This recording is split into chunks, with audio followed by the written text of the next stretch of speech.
بلکہ ہم یہ کہتے ہیں کہ فطرس یا فطرس جیسے دیگر فرشتے جیسے سلسائیل یا دردائیل ان فرشتوں سے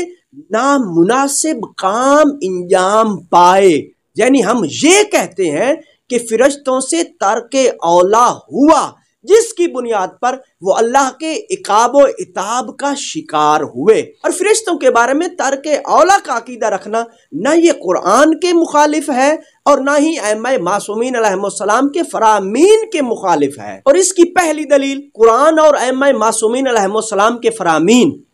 انبیاء علیہ السلام کی عصمت کی بھی گواہی دیتے ہیں۔ اس کے باوجود ہم دیکھتے ہیں کہ وہی قرآن اور ائمہ معصومین علیہ السلام کی وہ احادیث اور روایات کہ جنہوں نے انبیاء علیہ السلام کی عصمت کی گواہی دی اور انبیاء علیہ السلام کا معصوم ہونا ضروری بتایا، اور وہی روایات ہمیں یہ بھی بتاتی ہیں کہ بعض انبیاء علیہ السلام سے بھی ترک اولا ہوا، جیسا کہ حضرت آدم علیہ السلام کا ترک اولا وہ قرآن پاک میں بھی بیان ہوا ہے اور اس کی تفصیل احادیث اور روایات میں بھی بیان ہوئی ہے۔ تو اب اگر آیات عصمت کے ہوتے ہوئے حضرت آدم علیہ السلام کا ترک اولا ہوا اور جسے قرآن پاک میں بھی بیان کیا گیا ہے اور احادیث میں بھی بیان کیا گیا ہے، اور تمام اہل اسلام اس بات پر اتفاق رکھتے ہیں کہ عصمت کے ہوتے ہوئے بھی حضرت آدم علیہ السلام سے ترک اولا ہوا، تو فرشتے تو حضرت آدم علیہ السلام سے کم رتبے والے ہیں۔ اگر ہم افضل کی نسبت ترک اولا کے قائل ہو سکتے ہیں تو جو مفضول و محکوم ہے ان کی نسبت ترک اولا کے قائل کیوں نہیں ہو سکتے؟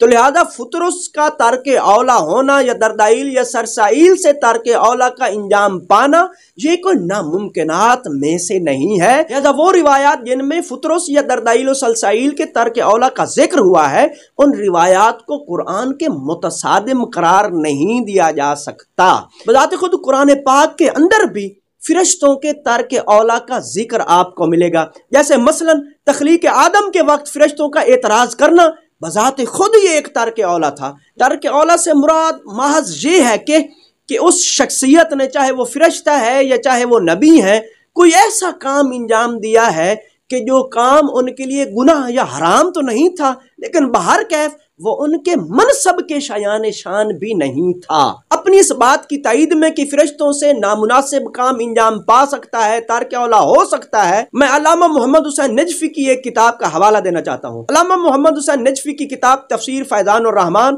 کہ جسے مصباح القرآن ٹرسٹ والوں نے سن 2013 میں شائع کیا تھا، اس کی جلد اول صفحہ نمبر 165 پر علامہ محمد حسین نجفی فرشتوں کی عصمت کے بارے میں اپنا عقیدہ بیان کرتے ہوئے تحریر کرتے ہیں کہ اگرچہ مشہور یہی ہے کہ فرشتوں کی عصمت بالکل اجباری ہے، لہذا اگر وہ بالفرض گناہ کرنا بھی چاہیں تو نہیں کر سکتے، مگر اس صورت میں یہ اشکال وارد ہوتا ہے کہ اگر فی الواقع ایسا ہی ہے تو پھر ان کا کمال کیا ہے اور ان کی مد و ثنا کرنے کا محل کیا ہے؟ بظاہر ایسا معلوم ہوتا ہے کہ بعض گناہ تو واقعاً وہ نہیں کر سکتے، جیسے وہ گناہ جن کا تعلق خورد و نوش سے ہے یا جنسی خواہش سے ہے، کیونکہ یہ چیز خالق نے ان میں خلق ہی نہیں کی۔ مگر جہاں تک بعض دوسرے علمی و عملی گناہوں کا تعلق ہے تو اس کے امکان و اختیار کی نفی کرنا مشکل ہے، اگرچہ مقام عمل میں وہ گناہ کرتے نہیں ہیں، واللہ العالم۔ یہاں پر علامہ محمد حسین نجفی کی عبارت بھی تمام ہوئی۔ اپنی اس موقف کی تائید میں کہ فرشتوں سے نامناسب کام سرزد ہو سکتے ہیں، میں ایک اور حوالہ اور ریفرنس آپ کی خدمتوں کی نظر کرنا چاہتا ہوں، الکوثر فی تفسیر القرآن، جو کہ علامہ شیخ محسن علی نجفی کی تالیف ہے۔ علامہ شیخ محسن علی نجفی اپنی اس کتاب الکوثر فی تفسیر القرآن کی جلد نمبر 5 میں سورہ انبیاء کی آیت نمبر 29 کی تفسیر کرتے ہوئے صفحہ نمبر 238 پر تحریر کرتے ہیں کہ اگر بالفرض فرشتوں میں سے کوئی اللہ کی جگہ اپنے آپ کو معبود بنائے تو وہ فرشتہ جہنمی ہوگا۔ اس سے معلوم ہوا کہ فرشتے نافرمانی کرنے پر قادر ہیں، ایسا نہیں کہ وہ مکلف نہ ہوں اور یک طرفہ مخلوق ہوں، گناہ کرنے پر قدرت نہ رکھتے ہوں۔ علامہ شیخ محسن النجفی مزید تحریر کرتے ہیں، شیخ توسی التبیان میں فرماتے ہیں ذالک یدل علی ان الملائکۃ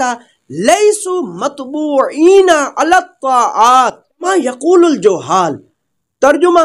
یہ آیت یعنی سورہ انبیاء کی آیت نمبر 29 اس بات پر دلالت کرتی ہے کہ ملائکہ خدا کی اطاعت پر مجبور نہیں ہیں جس طرح جاہل لوگ کہتے ہیں۔ یہاں پر شیخ محسن علی نجفی کی عبارت بھی تمام ہوئی۔ اس مختصر سی گفتگو سے آپ بخوبی سمجھ گئے ہوں گے کہ فرشتوں سے ترک اولا، نامناسب، ناروا کام کا سرزد ہونا یہ ممکن ہے۔ لہٰذا وہ لوگ جو اس بنیاد پر فطرس یا دردائل و سلسائل کے واقعے کا انکار کرتے ہیں کہ جی فرشتے تو معصوم ہوتے ہیں، فرشتوں سے گناہ کا کام ترک اولا ہو نہیں سکتا، وہ لوگ بڑی غلط فہمی میں مبتلا ہیں۔ ان لوگوں کو اس بات کی جانب متوجہ رہنا چاہیے کہ انبیاء معصوم ہوتے ہوئے ترک اولا انجام دے سکتے ہیں، تو فرشتوں سے ناروا اور نامناسب کام کیوں سرزد نہیں ہو سکتے؟ جبکہ فرشتے انبیاء سے افضل نہیں ہیں، فرشتے انبیاء سے مفضول ہیں۔ والسلام علیکم ورحمۃ اللہ وبرکاتہ۔